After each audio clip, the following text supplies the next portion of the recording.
गगन मंडल में ऊंदा कुआं ता अमृत का वासा सुगरा होए भर भर पिए निगरा जाए प्यासा। दोस्तों गोरखनाथ जी का ये दोहा 100% शुद्ध आध्यात्मिक है।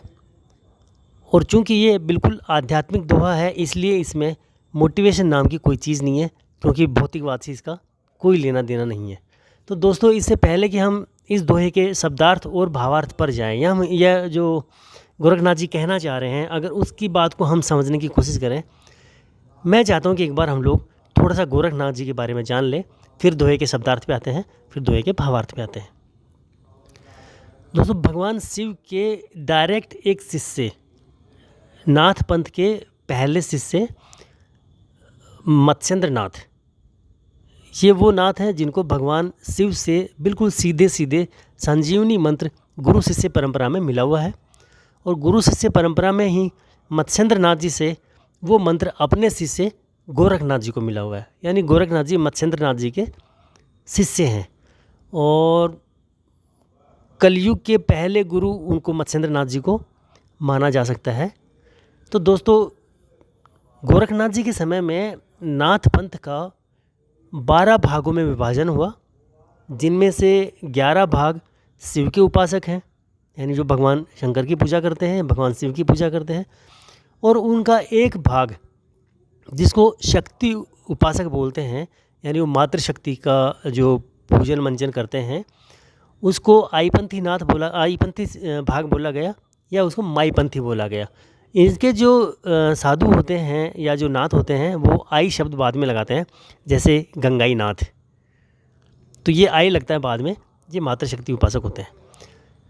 दोस्तों अब हम आ जाते हैं सीधे सीधे वापस हमारे दोहे पे, जिसका पहले हम शब्दार्थ समझते हैं, फिर उसके बाद हम उसका भावार्थ समझते हैं।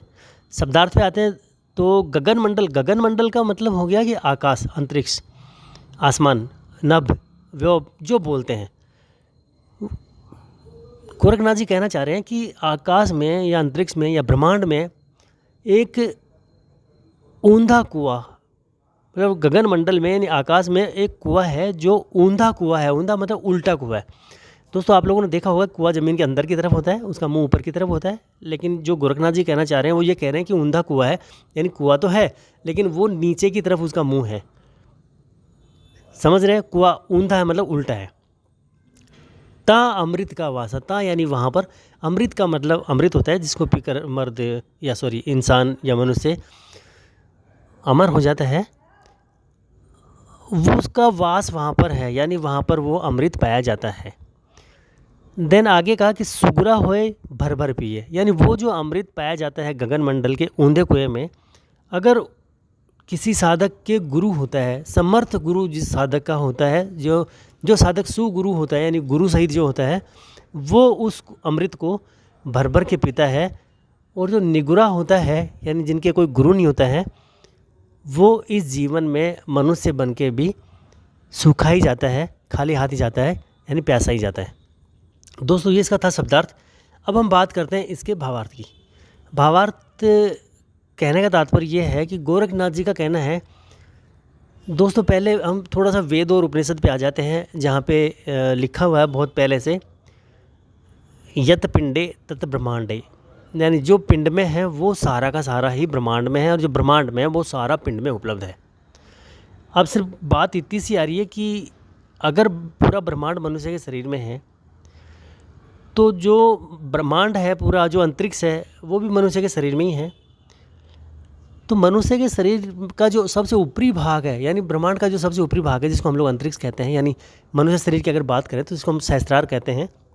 उस सहस्त्रार में एक अमृत का कुआं है, यानी कुआं है जो उल्टा है, यानी जिसका मुंह शरीर के अंदर की तरफ है और जिसमें अमृत पाया जाता है।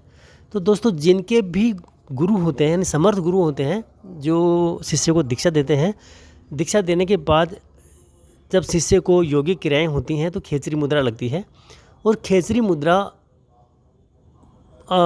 मुंह में वापस कठोर होकर के गले तक वो पहुंचती है, जहाँ पर वो ऊपर की तरफ